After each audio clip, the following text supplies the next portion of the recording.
पाचक ग्रंथ के आधार से अभी 8वें अध्याय के आधार से हमने स्वाध्याय सुना।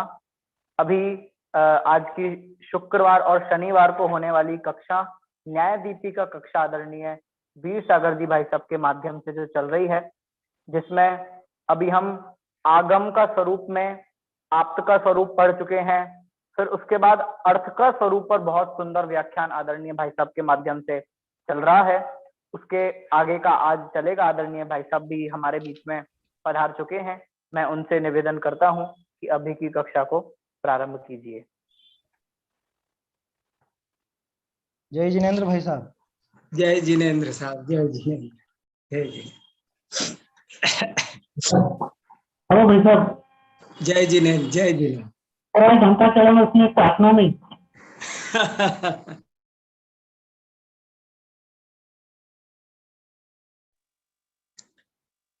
श्रीवर्धमान मरहंथं नत्वा बाल प्रबुद्धये विरच्यते मित स्पष्ट संदर्भ न्याय दीपिका। पक्षपातो न मे वीरे न द्वेषः कपिलादिषु युक्तिमद्वचनं यस्य तस्य कार्यः परिग्रह। हम सब न्याय शास्त्र का अध्ययन कर रहे हैं, जो एक बहुत ही जरूरी विषय है। और अब मंगलाचरण के साथ साथ एक और भी श्लोक में बहुत दिन से पढ़ रहा हूँ। मुझे उम्मीद है कि आपको अब वो श्लोक भी याद हो गया होगा।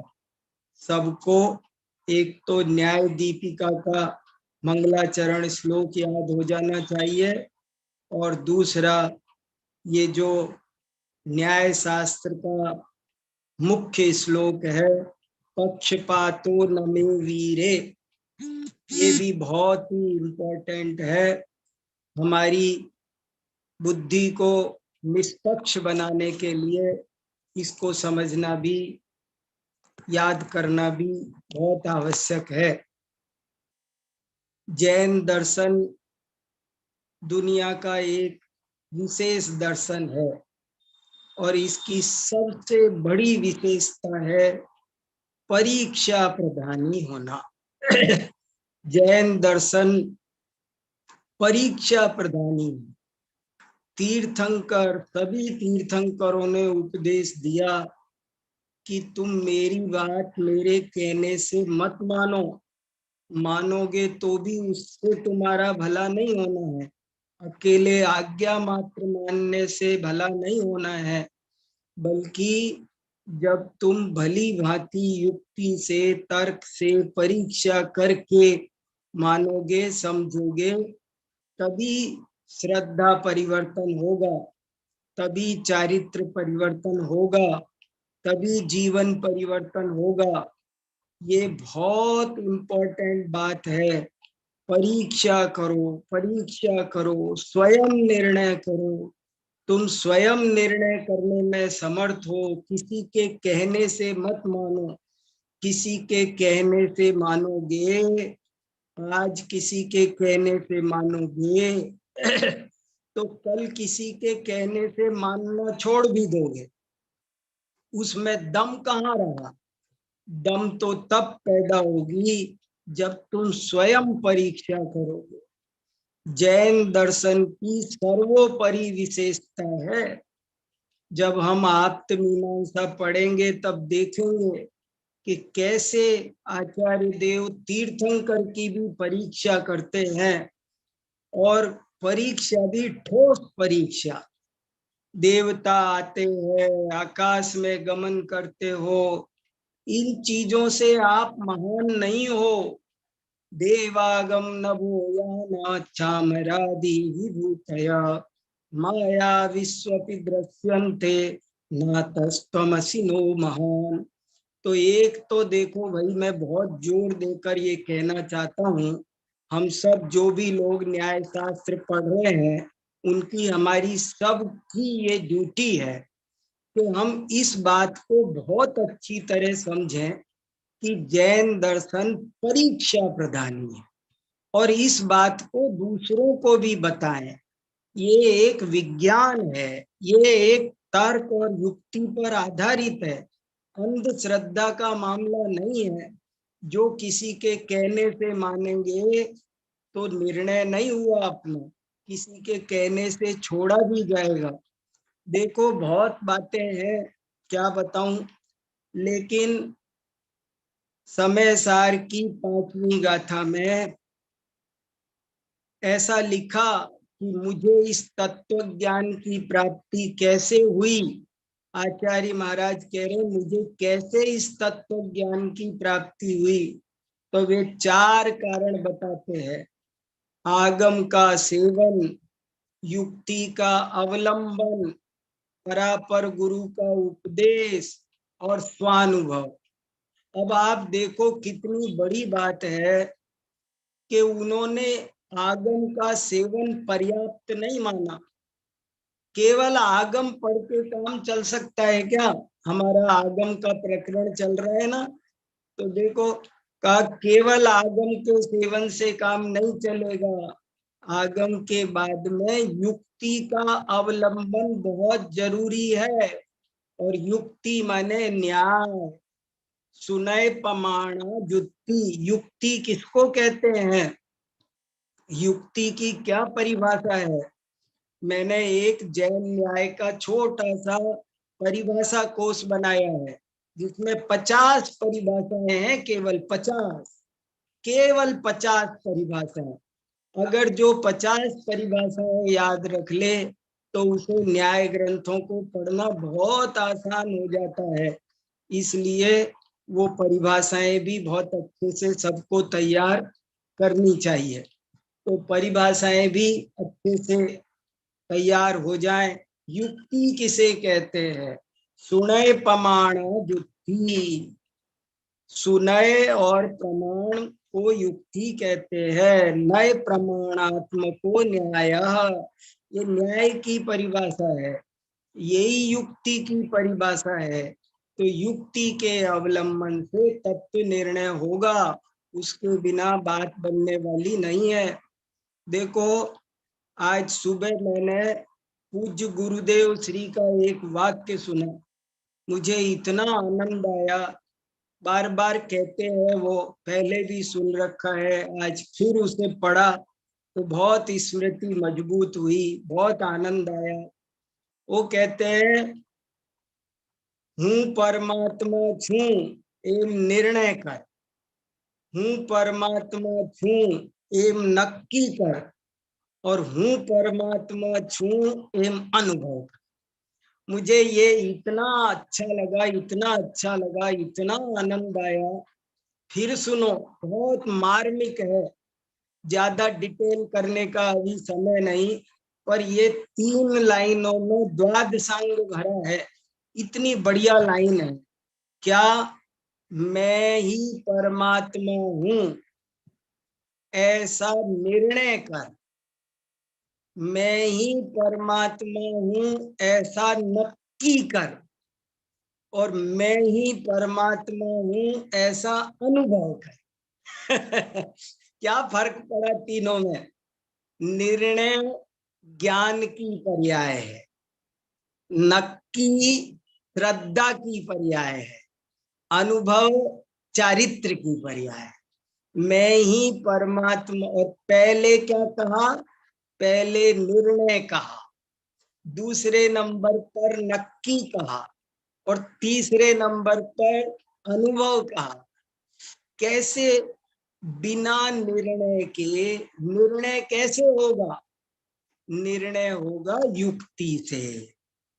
ये बात सही है क्या, ये गलत है क्या, ये कमजोर, उसमें ऊहापोह करने से निर्णय होगा। बिना किसी पक्षपात के निष्पक्ष रहकर परीक्षा करेंगे तो निर्णय होगा, और जब निर्णय होगा तब नक्की होगा। निर्णय हुए बिना नक्की नहीं हो। ज्ञान सम्यक हुए बिना श्रद्धा सम्यक हो सकती नहीं है। और जब ज्ञान और श्रद्धा सम्यक होंगे तभी अनुभव होगा, उसके बिना अनुभव नहीं हो सकता।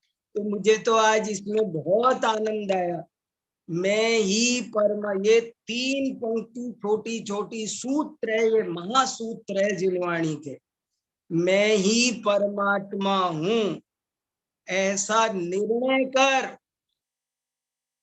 मैं ही परमात्मा हूं ऐसा नक्की कर, और मैं ही परमात्मा हूं ऐसा अनुभव। तो कैसे काम चलेगा? काम चलेगा अनुभव से। अनुभव कब होगा? जब नक्की होगा। नक्की कब होगा? जब निर्णय होगा। निर्णय कब होगा?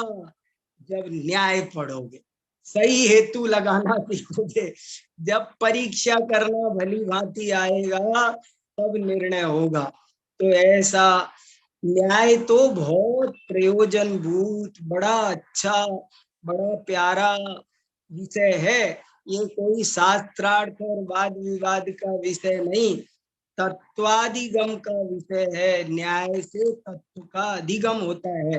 तो ऐसा ये बहुत अच्छा विषय है। और इसमें हमने 78वां पैराग्राफ तीसरे प्रकाश का तीसरे चैप्टर का पढ़ रहे हैं। पहले क्षेत्र में कहा आगम किसे कहते हैं, फिर कहा आप किसे कहते हैं, और अब कह रहे हैं अर्थ किसे कहते हैं। 3 बड़े जबरदस्त पॉइंट लिए हैं, बहुत जबरदस्त पॉइंट है 3। नंबर 1, आप्त किसे कहते हैं। ये नहीं समझते लोग, क्या कैसे धर्म होगा। जिसे आप्त नहीं समझ में आया उसे धर्म त्रिकाल में संभव नहीं। ऐसे ही आगम किसे कहते हैं ये समझना जरूरी है। और तीसरा बहुत इंपॉर्टेंट बिंदु है, अर्थ किसे कहते हैं। पदार्थ कैसा होता है, वस्तु कैसी होती है, ये समझाया जा रहा है।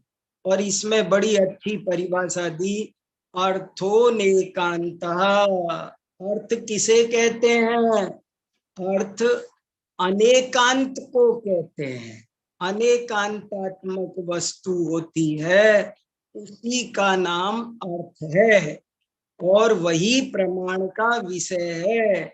और उसका ज्ञान होना यही आगम है। उसको जो समझाए वही आप्त है। जो वस्तु को एकांत रूप कहे वो आगम आगम नहीं है, आगमाभास है। जो वस्तु को एकांत रूप कहे वो आप्त नहीं है, आप्ताभास है। तो क्या आप्त है, क्या आगम है, और क्या अर्थ है, इसका ये तीनों मुद्दे बहुत ही क्रांतिकारी हैं, जिन शासन के केंद्रीय बिंदु हैं, मूलाधार है। इन 3 को कोई नहीं जाने और कहे मुझे जैन शास्त्र आते हैं तो वो बहुत बड़ी गफलत में है। इसलिए ये अर्थ का स्वरूप हम समझ रहे हैं। अर्थ क्या होता है? तो कह रहे हैं अर्थ अनेकांतात्मक होता है, और अर्थ वाचक नहीं है, अर्थ वाच्य है। अर्थ अर्थ शब्द नहीं है, शब्द का वाच्य है। शब्द का जैसे शब्द है घड़ी, लेकिन घड़ी शब्द का नाम घड़ी अर्थ नहीं है, बल्कि घड़ी नामक इस वस्तु का नाम अर्थ है।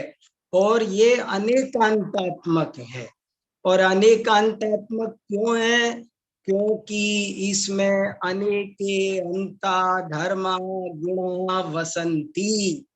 अनेकांत किसको कहते हैं? जिसमें अनेक अंत, अनेक धर्म, अनेक गुण रहते हैं, उसे अनेकांत कहते हैं। और इस अनेकांत को ही दूसरी भाषा में सामान्य विशेषात्मक कहते हैं। अनेकांत का दूसरा नाम सामान्य विशेषात्मक भी है। क्यों? क्योंकि जितने भी गुण हैं वे सामान्य हैं और जितनी भी पर्याय हैं वो विशेष हैं। तो चाहे सामान्य विशेषात्मक कहो चाहे अनेकांतात्मक कहो, एक ही बात है। और उस बात को वे उदाहरण देकर भी समझा रहे हैं कि जैसे कोई घट है तो उस घट में घटत्व इसका नाम तो है सामान्य, और ये इस आकार का है, ये इस आकार का है, ये काला है, ये पीला है, ऐसे अलग अलग उसमें व्यक्ति होना ये विशेषता है। इसलिए बहुत खास बात इन्होंने कही है।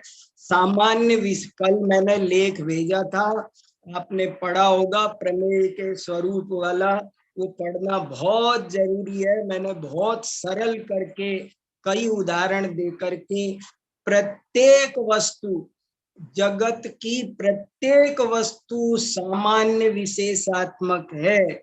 अनुवृत्त व्यावृत्त उसमें गुण है, अनुवृत्ति भी है व्यावृत्ति भी है। ये अनुवृत्ति और व्यावृत्ति क्या होती है, ये बहुत इंपॉर्टेंट है। अनुवृत्ति माने ये वही है, ये वही है, ये वही है, ऐसा जो ज्ञान होता है इसका नाम अनुवृत्ति है। और ये वो नहीं, ये वो नहीं, ये वो नहीं, इसका नाम व्यावृत्ति। दो है, सामान्य और विशेष। सामान्य का नाम अनुवृत्ति, विशेष का नाम व्यावृत्ति। सामान्य क्या कहता है, ये भी वही है, ये भी वही है, ये भी वही है।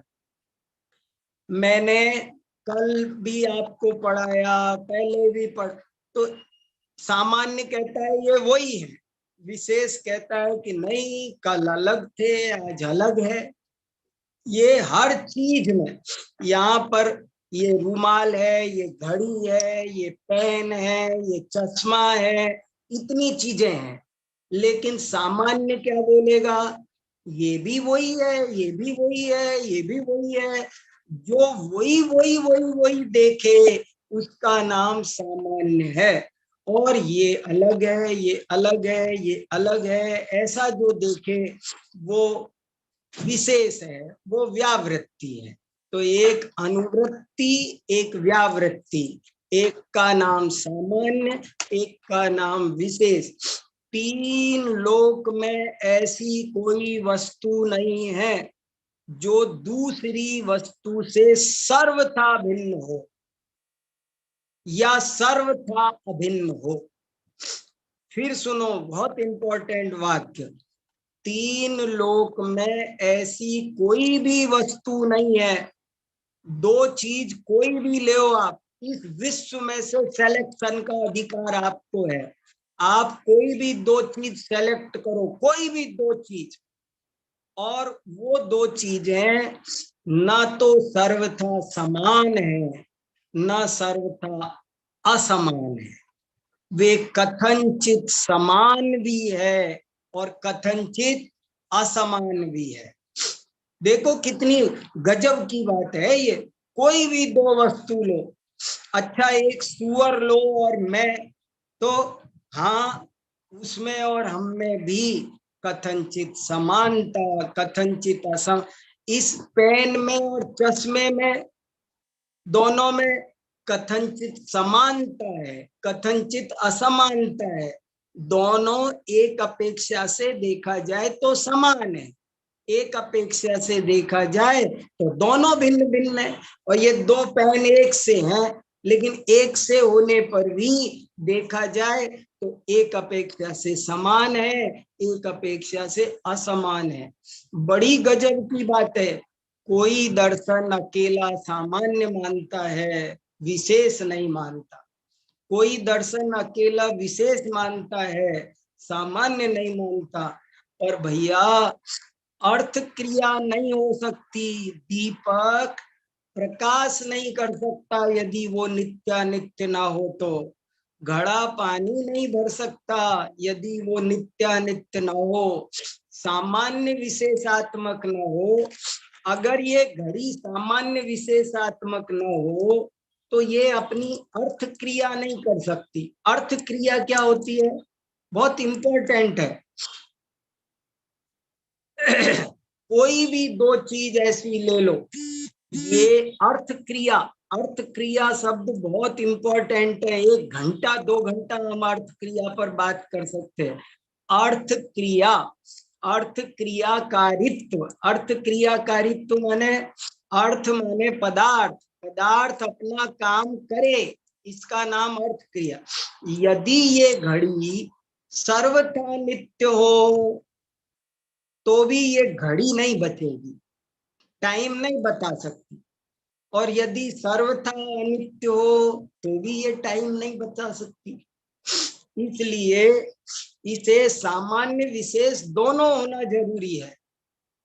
इस चीज को, यही जैन दर्शन है। अगर हम इस चीज को नहीं समझे तो समझो हमने जैन दर्शन नहीं समझा। प्रत्येक वस्तु सामान्य विशेषात्मक है। हर वस्तु हर समय सामान्य विशेषात्मक है, ये यहाँ समझाया जा रहा है। यदि उसे सामान्य विशेषात्मक नहीं मानेंगे तो क्या होगा? कोई भी बौद्ध दर्शन विशेष को मानता है, सामान्य को नहीं मानता। सांख्य दर्शन केवल सामान्य को मानता है, विशेष को नहीं मानता। लेकिन दोनों को मानना जरूरी है, तभी पदार्थ अपनी अर्थ क्रिया कर सकता है। तो क्या दोष आता है अकेला एक मानो तो? वो अब आगे बता रहे हैं, पैराग्राफ नंबर 78। देखो आगे पढ़ते, कल जहां छोड़ा था मेरी पुस्तक में पेज नंबर 179, कि यदि हम सामान्य को विशेष से सर्वथा भिन्न मानेंगे तो क्या होगा? तो उन्होंने कहा हम क्या बताएं, दिगनाग आचार्य ने ही बता रखा है। दिगनाग एक बहुत उच्च कोटि के बौद्ध फिलोसफर का नाम है। बौद्ध ने कुछ बौद्ध लिखे हैं, तो उनमें एक ग्रंथ में उन्होंने खुद एक कारिका लिखी है। यहाँ पर न्याय दीपिकाकार उस कारिका को उद्धृत करते हैं। देखो इससे पता चलता है कि धर्मभूषण आचार्य ने उस जमाने के बौद्ध दर्शन के, बौद्ध न्याय के ग्रंथों को भी ज्ञान प्राप्त किया था। बहुत अध्ययनशील थे धर्मभूषण आचार्य। ये तो सिद्ध होता है, कदम कदम पर सिद्ध होता है। न याति न च तत्रास्ते न पश्चादस्ति नांसवत् जहाति पूर्वं नादारम अहो व्यसन संतति। क्या कह रहे? न याति, याति माने जाता है, या धातु गमनार्थक होती है। यदि कोई वस्तु एक ही है, सामान्य रूप या विशेष रूप, तो गमन क्रिया नहीं बनती। न याति न च तत्रास्ते, जो इसमें तो ये बताया जा रहा है कि जो बौद्ध हैं वो केवल क्षणिक को मानते हैं। और क्षणिक को मानते तो कहते हैं यदि क्षणिक को मानेंगे तो न तो याति, न वो जो सामान्य था वो गया कहाँ, न वो सामान्य तुम्हारे हिसाब से कहीं बाहर से आता है, न वो वहां रहता है, न वो घटत्व के पैदा होने के बाद आता है पश्चात। और नांसवत, ये नांसवत गलत छपा हुआ है, ना के ऊपर बिंदी होनी चाहिए। नांसवत, ना अंशवत, वो अंशवान भी नहीं ठहरेगा। जब सामान्य है ही नहीं तो पर्याय वाला कैसे सिद्ध होगा? वो पर्यायों वाला तब सिद्ध होगा जब सामान्य होगा। हार कब सिद्ध होगा? अगर सब मोती अलग अलग हैं ये अंशवत, वत में वत का अर्थ तरह नहीं है, बल्कि वत माने वाला, वतु प्रत्यय का है। न माने नहीं, अंशवत, अंशवत माने अंश वाला। देखो बहुत सूक्ष्म तर्क है, बहुत थोड़ी बात कठिन पड़े भैया, लेकिन बहुत काम की है। वस्तु व्यवस्था को लोगों ने तमाशा बना के धर दिया। ये सर्वज्ञ देव ने कैसा अनेकांतात्मक वस्तु का स्वरूप कहा है, उसको स्वीकार किए बिना चारा नहीं है। उसे अकेला सामान्य मानोगे तो महादोष उत्पन्न होंगे, अकेला विशेष मानोगे तो महादोष उत्पन्न होंगे। तो अकेला विशेष मानने से क्या दोष आते हैं, सामान्य को नहीं मानने से क्या दोष आते हैं, वो इस कारिका में कहा है कि वो अंशवत, अंशवत माने अंश वाला, गुण वाला, पर्याय वाला नहीं कहा जा सकेगा। अंश वाला, वाला कैसे बोलोगे, वाला कैसे बोलोगे? यदि वो अगर हर गुण पृथक पृथक है, हर पर्याय पृथक पृथक है, हर अंश पृथक पृथक है, सब विशेष ही विशेष बचा है, तो वो वस्तु विशेषवान कैसे कही जाएगी? वो गुणवान, पर्यायवान, वान कैसे कही जाएगी? न जाति पूर्वम न आधारम, और पूर्व पर्याय को छोड़ दिया कैसे कह सकोगे? नाधारम, न आधार को कह सकेंगे। अहो व्यसन संतति, अहो, अहो माने आश्चर्य हो रहा है, व्यसन माने दोष परंपरा। देखो तो सही कितनी बड़ी दोषों की परंपरा, दोष, व्यसन संतति, संतति माने संतान, प्रवाह, दोषों की लाइन लग के आ जाएगी अगर हम सामान्य को नहीं। बौद्ध लोग सामान्य को मानते नहीं है, इसलिए कहा कि अगर तुम सामान्य नहीं मानोगे तो इतने सारे व्यसन संतति, और यही बात अगर विशेष को नहीं मानो तो भी घटित होगी। तो ये बहुत, कभी इस विषय पर गहराई से चिंतन करो, मेहनत करो। ये कोई सामान्य बात नहीं, धर्म करना कोई अंधा काम नहीं है। बहुत विवेकी जीव धर्म कर पाते हैं। इस चीज को समझे, क्या वस्तु का स्वरूप है। प्रत्येक वस्तु सामान्य विशेषात्मक है। आगे, इति दिग्नाग दर्शित दूषण गण प्रसर प्रसंगात, यदि हम सामान्य को नहीं मानेंगे, अकेले विशेष को मानेंगे, तो इति, इति माने इस प्रकार के, दिग्नाग द्वारा दर्शित, दिखाए गए, दूषण माने दोष, गण माने समूह, गण माने झुंड, दोषों का झुंड, प्रसर माने फैल जाएगा, प्रसंगात उसका प्रसंग आएगा। यदि आप सामान्य नहीं मानेंगे तो ऐसे दूषणों का झुंड फैल जाने का प्रसंग आएगा। प्रथु बुद्धनोदराकारादि दर्शनांतरम एव घटोयम घटोयम गौरयम गौरयम इत्यादि अनुवृत्त प्रत्यय संभवात। प्रत्यय माने ज्ञान, प्रत्यय ज्ञान का पर्यायवाची है। ये सब मैंने वो जो न्याय का शब्द कोश तैयार किया है 100 शब्दों का, उसको पहले याद कर लेना चाहिए। तो प्रत्यय माने ज्ञान, अनुवृत्त प्रत्यय, अनुवृत्त प्रत्यय माने ये वही है, ये वही है, ये वही है, ऐसी जो प्रतीति होती है उसको अनुवृत्त प्रत्यय कहते हैं। लिखा ना ऊपर उदाहरण देकर, घटोयम घटोयम। जब हम किसी प्रथु बुग्नोदराकार वस्तु को देखते हैं, घड़े को देखते हैं, तो देखते ही हमको अनुवृत्त प्रत्यय भी होता है और व्यावृत्त प्रत्यय भी होता है। घटोयम, घटोयम, ये भी घट है, ये भी घट है, ये है अनुवृत्त प्रत्यय, ये भी गो है, ये भी गो है, इसका नाम है अनुवृत्त प्रत्यय।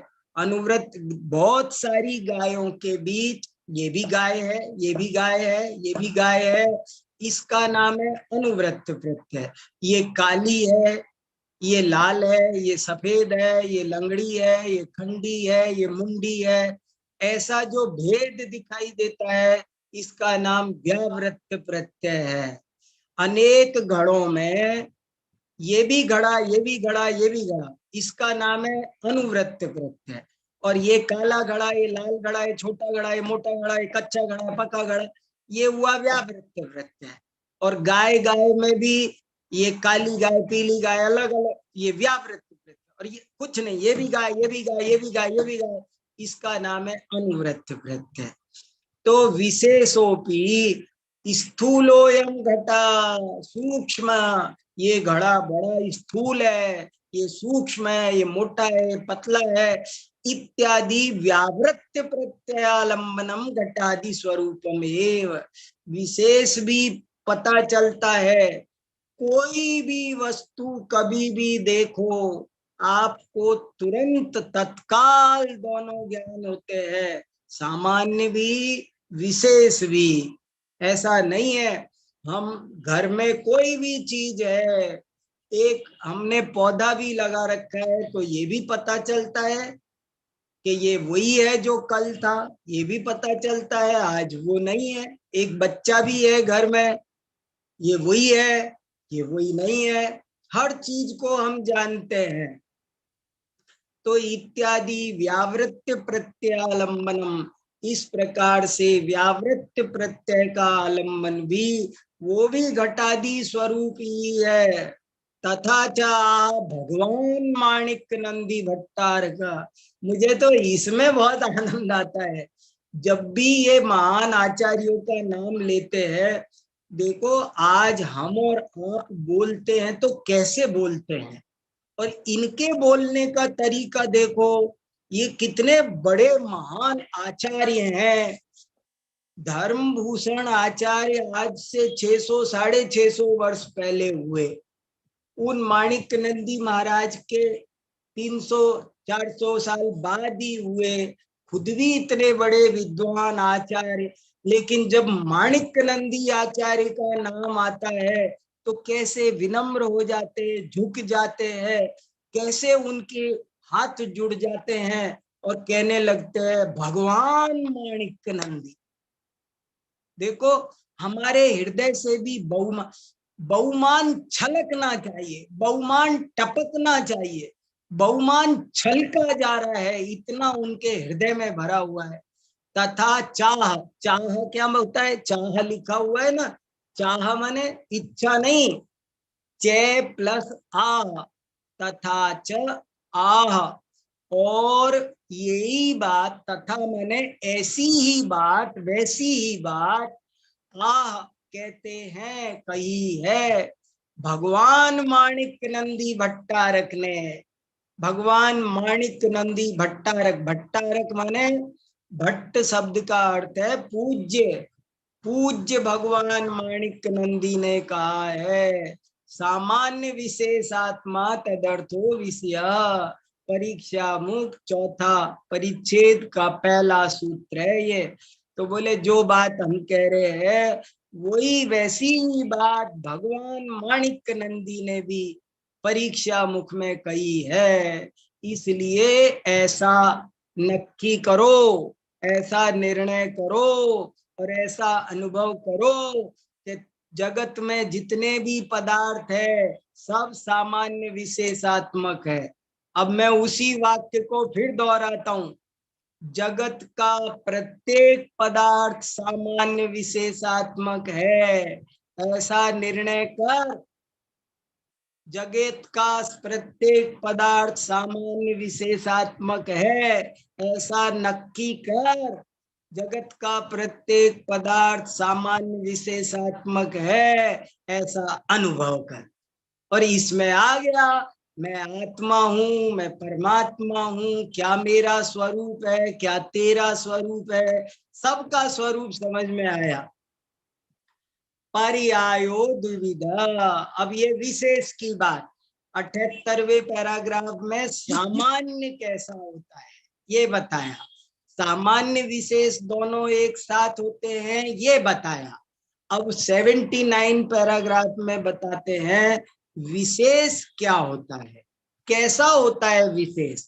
पर्यायो द्विविधा, पर्याय दो प्रकार की होती है। देखो कितना सुलझा हुआ चित्त है,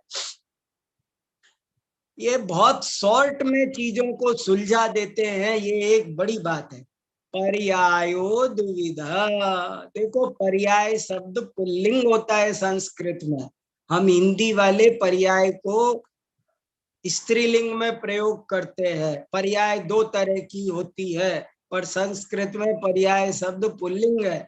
पर्यायो द्विविधा, अर्थ पर्यायो व्यंजन पर्यायश्चेति, पर्याय दो प्रकार की हैं, अर्थ पर्याय और व्यंजन पर्याय।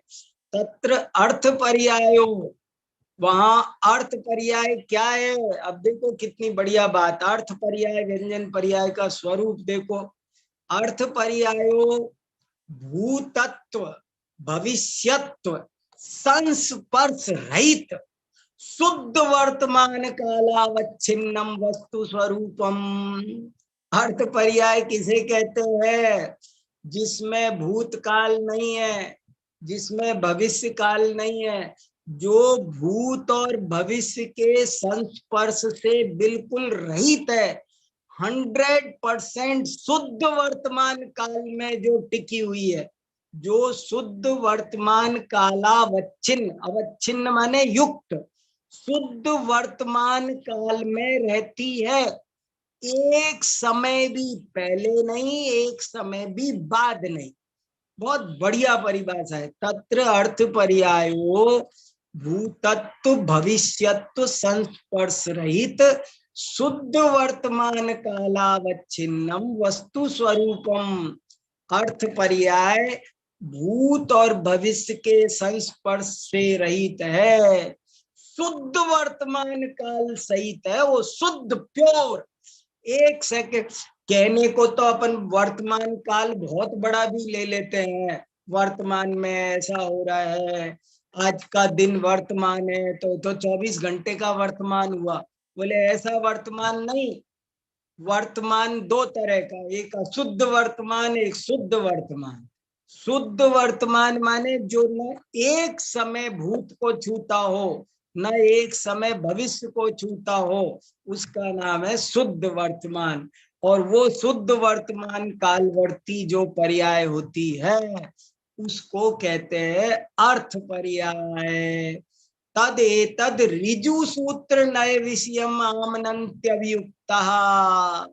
तद एतद, देखो कितने एक शब्द है ये पूरा का पूरा, लेकिन कई पदों की वो बना रखी है, सारी की सारी संधियां हैं। तात प्लस एतद प्लस ऋजु सूत्र नय विषयम प्लस आमनंती प्लस अभियुक्ता, इतने शब्द है। ये ऋजु सूत्र नय का विषय है, ऐसा अभियुक्त कहते हैं। अभियुक्त माने आचार्य गण, आचार्य देव ऐसा कहते हैं। सभी आचार्यों ने कहा है कि अर्थ पर्याय ऋजु सूत्र नय का विषय होती है। एतद एक देशावलंबिना खलु सौगतः क्षणिकवादिना, इसे एक देश रूप से आलम्बन करते हैं सौगत लोग। सौगत माने बौद्धा, क्षणिकवाद, इसी को सर्वथा वस्तु समझ लेते हैं, वे बौद्ध हैं, क्षणिकवादी है।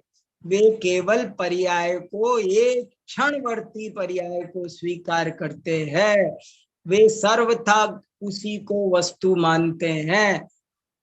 व्यंजनम व्यक्ति प्रवृत्ति निवृत्ति निबंधनम जलानयनादि अर्थ क्रियाकारित्वम तेन उपलक्षित पर्यायो व्यंजन पर्याय। और व्यंजन पर्याय किसको कहते हैं?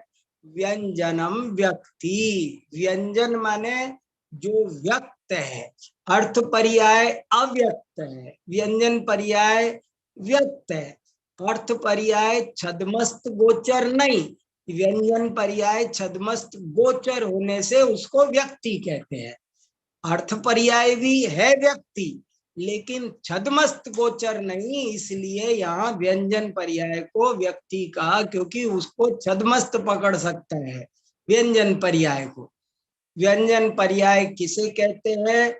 जिसमें प्रवृत्ति निवृत्ति का जो कारण बनती है, प्रवृत्ति निवृत्ति का जो निबंधन बनती है, जलानयन आदि। जलानयन, जलानयन माने जल माने पानी, आनयन माने लाना, पानी लाना, आदि अर्थ क्रियाकारित्वम, जो पानी लाने आदि रूप अर्थ क्रिया को करती है। जलानयन आदि अर्थ क्रियाकारित्वम, जो घड़ा है वो एक समय की अर्थ पर्याय में प्रवृत्ति निवृत्ति अर्थ क्रियाकारित्व छद्मस्त गोचर नहीं, लेकिन व्यंजन पर्याय में घट, घट बोलेंगे तो घट क्या है? घट प्रवृत्ति निवृत्ति की रूप है, वो जल को लाया सकता है, ले जा सकता है, ऐसी अर्थ क्रिया जिसमें पाई जाती है। तेन उपलक्षित पर्यायो व्यंजन पर्याय, उससे उपलक्षित पर्याय को व्यंजन पर्याय कहते हैं। मृदादेह पिंड स्थास कोश कुसूल घट कपालादय पर्याया। मृद, मृदा माने मिट्टी, जैसे मिट्टी की, यथा लिखा है ना ब्रैकेट में लिखा संपादक ने।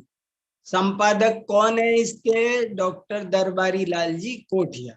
उन्होंने यथा शब्द को यहाँ मूल में था नहीं, पर जरूरी लग रहा है, समझ में आए क्योंकि उदाहरण है, इसलिए उन्होंने ब्रैकेट में लिख दिया कि जैसे पिंड स्थास कोश कुसूल घट कपाल आदि पर्याय हैं।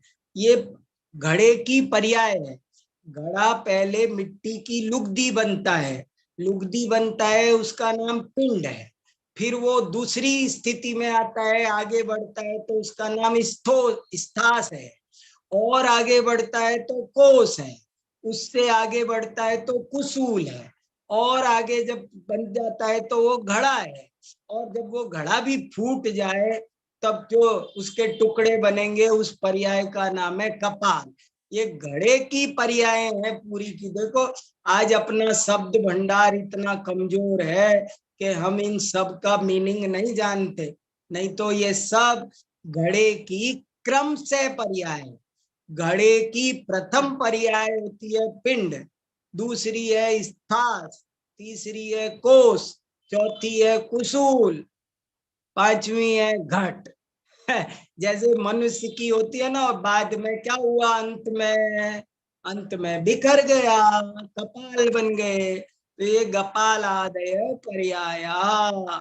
इस तरह ये पर्याय बनती है। ये सब क्या है? ये व्यंजन पर्याय हैं। तो अर्थ पर्याय बताई, व्यंजन पर्याय बताई, सामान्य विशेषात्मक वस्तु बताई, अब गुण बताएंगे। पर अभी आपको किसी को कुछ कहना हो वो कहो, किसी को कुछ कहना पूछना है? बोलो संदेश जी, देखो बताओ। जी, किसी को भी कुछ भी पूछना हो? हाँ हाँ सुनील जी हाँ भाई साहब। हाँ, सुनील जी वेरी गुड।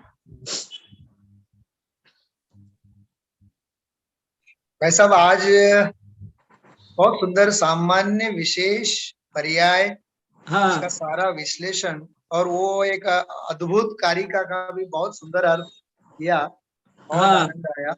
हाँ और खास करके ये यहाँ राजकोट में जब भक्तियां होती है ना, सामूहिक भक्तियां होती है, हाँ हाँ अथवा पंच कल्याणक आदि के प्रसंगों में हाँ ये मैं ऐसे भक्ति में गुरुदेव श्री के बोलों को प्रयोग में लाया करता हूँ। हाँ तो उसका उनका जो एक अद्भुत जो ये है, हूँ हाँ परमात्मा छू एम नक्की कर, निर्णय हाँ कर, अनुभव कर, हाँ इसका जो आपने पूरा नैयायीकरण किया आज हाँ उसमें हाँ बहुत आनंद आया पूरा, हाँ मतलब वो, और बहुत मतलब तसल्ली से सारी चर्चा हुई कि हाँ परीक्षा प्रधानी बनो, क्योंकि हाँ बिना परीक्षा प्रधानी बने निर्णय हो नहीं सकता है। बराबर। इसलिए ये निर्णय वाली बात बहुत बहुत मार्मिक है। और हाँ जो भी कक्षा को सुन रहे हैं, चाहे वो अभी हो चाहे बाद में हो, ये विषय को थोरली सुनना चाहिए, बहुत जरूरी है। क्योंकि हाँ समय सार की 5वीं गाथा का भी आपने केवल गाथा में लिखा ऐसा करके 5वीं गाथा की टीका का मूल प्रकरण आपने याद दिलाया।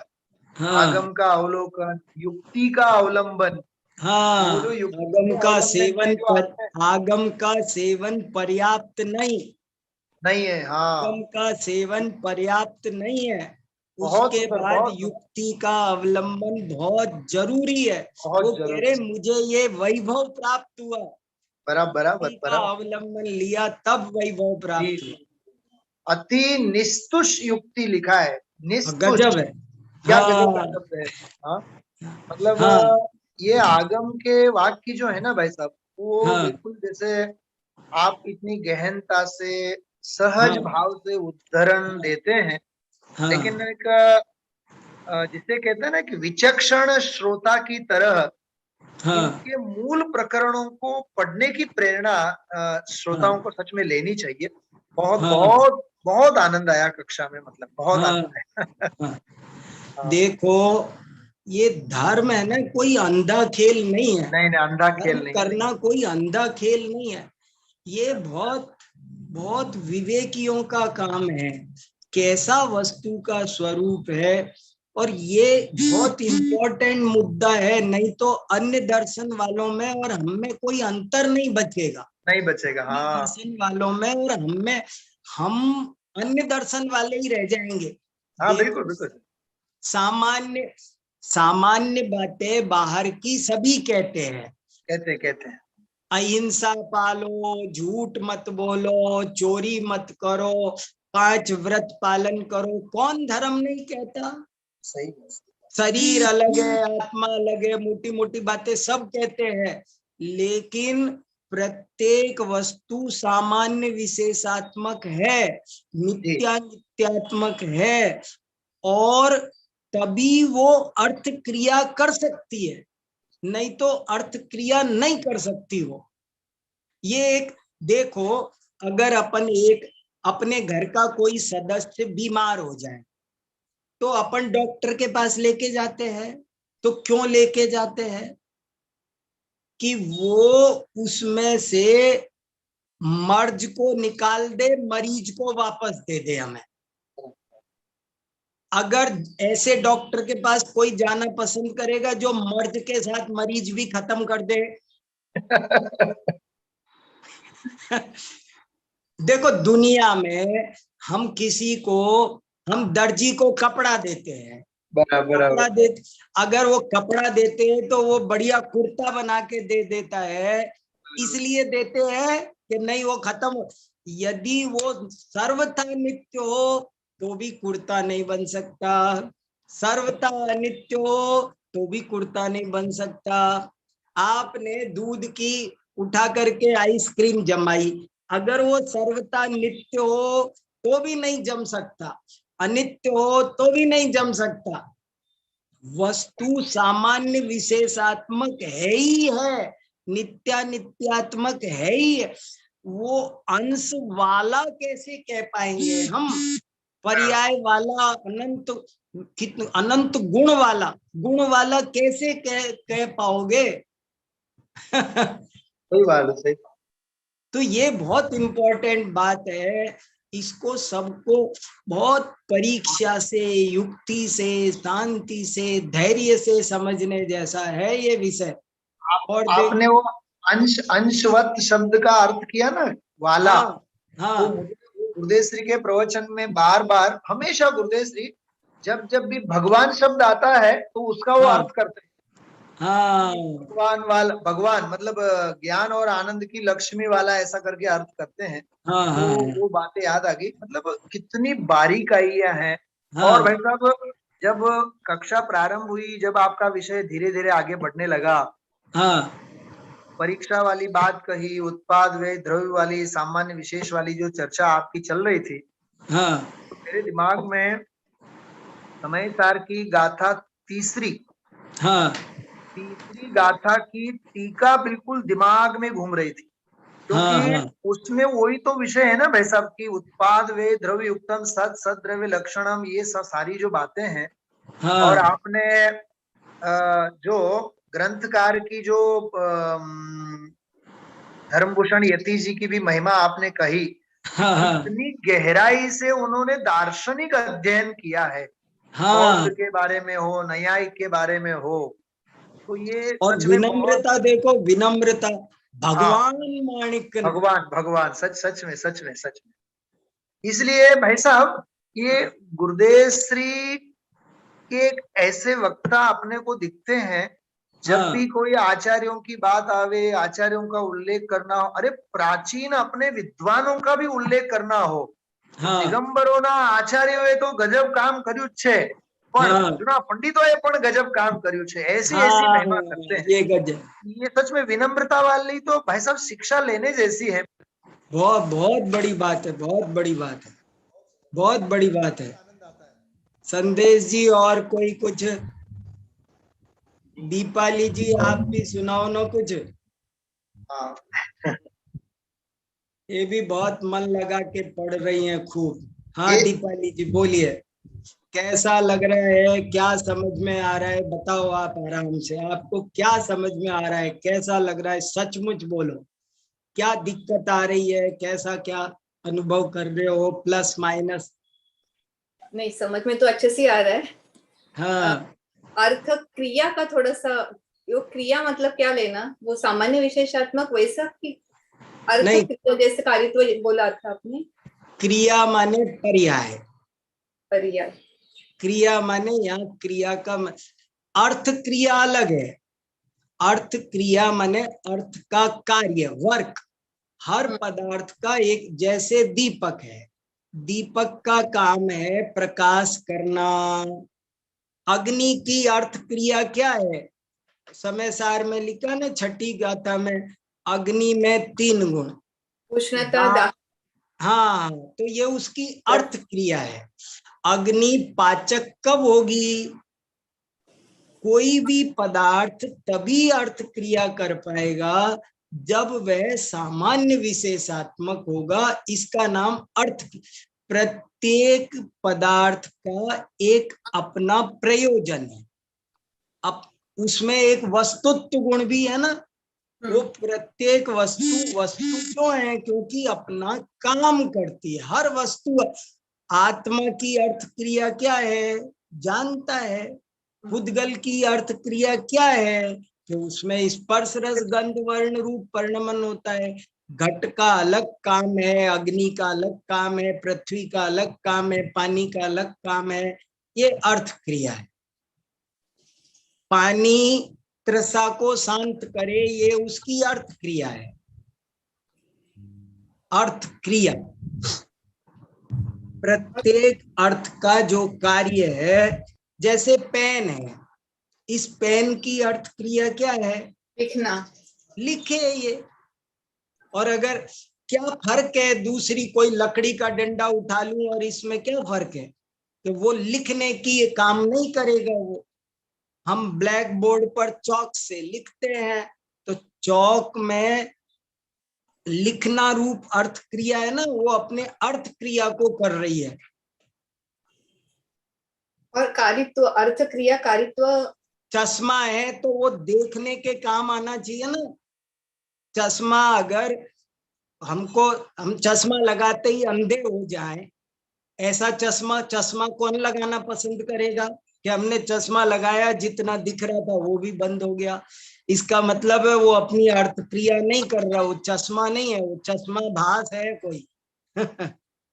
ये अर्थ क्रिया। अर्थ क्रियाकारित्व मतलब अर्थ क्रियाकारित्व माने अर्थ की क्रिया को करने रूप गुण, क्षमता, त्व माने शक्ति, भाव।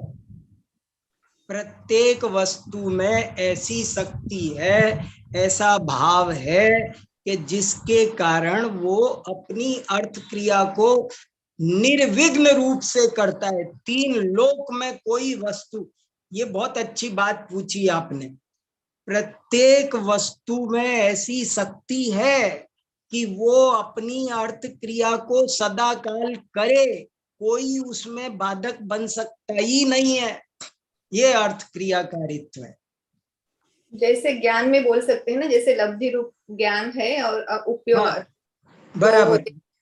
ज्ञान का लब्धि में काम है जाने। लेकिन जो लब्धि में है तो उसको हाँ, कारित्व में मतलब जो क्षमता है उसमें पकड़ेंगे। लब्धि में है वो क्या?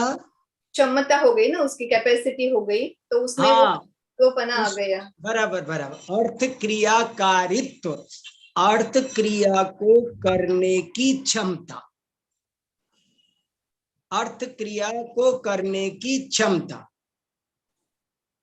और जो आपने पर्याय बताया था, हाँ, पर्याय भी बताया था, तो वो उस वजह से वर्किंग नॉलेज, जैसा हम फंक्शनिंग नॉलेज, काम करता हुआ प्रेजेंटली, वो लेना चाहिए। हाँ, अर्थ पर्याय में, अर्थ पर्याय बिल्कुल प्रेजेंटली है। शुद्ध वर्तमान काल की पर्याय को अर्थ पर्याय कहा। और जो अर्थ क्रियाकारित्व, जलानयन आदि व्यक्त रूप पर्याय है, घटादि, वो व्यंजन पर्याय है।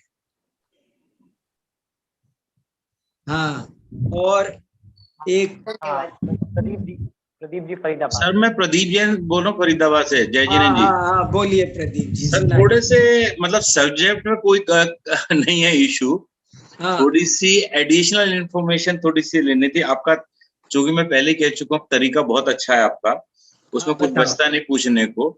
एक तो सर ये था कि फ्राइडे की जो क्लास होती है, जैसे मेरी कल रह गई थी, हाँ, तो उसको यूट्यूब पे जल्दी डाला, क्यों मान लो कल ही अगर डल जाती किसी भी कारण से तो मैं उसको देख पाता।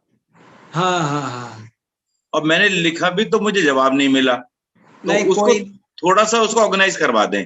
सही है, करेंगे, जरूर करेंगे। हाँ, और दूसरा सर क्या ये क्लास का टाइम 4 बजे वापस हो सकता है क्या? वापस ये टाइम 4 बजे का हो सकता है क्या सर? अरे क्या 15 मिनट की चिंता। अब नहीं, टाइम की वैसे चिंता नहीं है सर, दूसरे प्रोग्राम क्लैश करता है। कोई बात नहीं, देखेंगे अब जैसा जो चल रहा है चलने दो। ठीक है सर। हाँ, बहुत बहुत धन्यवाद। कोई बात नहीं है, ये कोई बड़ा इशू नहीं है। हाँ, और एक आशीष जी कुछ कह रहे थे क्या भैया? नहीं भाई साहब। जय जी नहीं सर। हाँ, बोलिए भैया जी। सर बात ये है कि थोड़ा सा है ना, हमारी अपनी बात को व्यक्त करने की है ना क्षमता, हम अपनी बात को ठीक तरह सर कह नहीं पाते। हाँ, आपसे कहना तो यही चाह रहा था कि थोड़ा सा है ना अपनी एज के अकॉर्डिंग हमने भी, अच्छा इतने ज्ञान हमको पहले भी नहीं था, अब भी नहीं है कि हम पूरी तरह से परीक्षा ले पाए सर।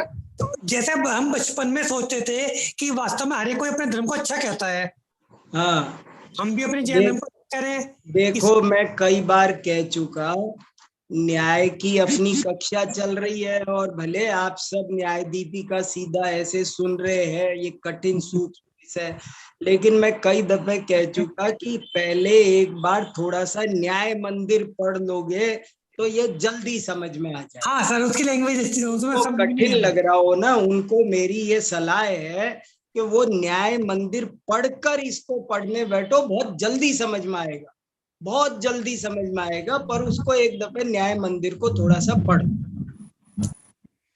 हाँ, सुलेखा जी। जय जैन गुरु जी। हाँ, बोलिए गुरु जी, व्यंजन पर्याय को एक बार फिर से समझा दीजिए।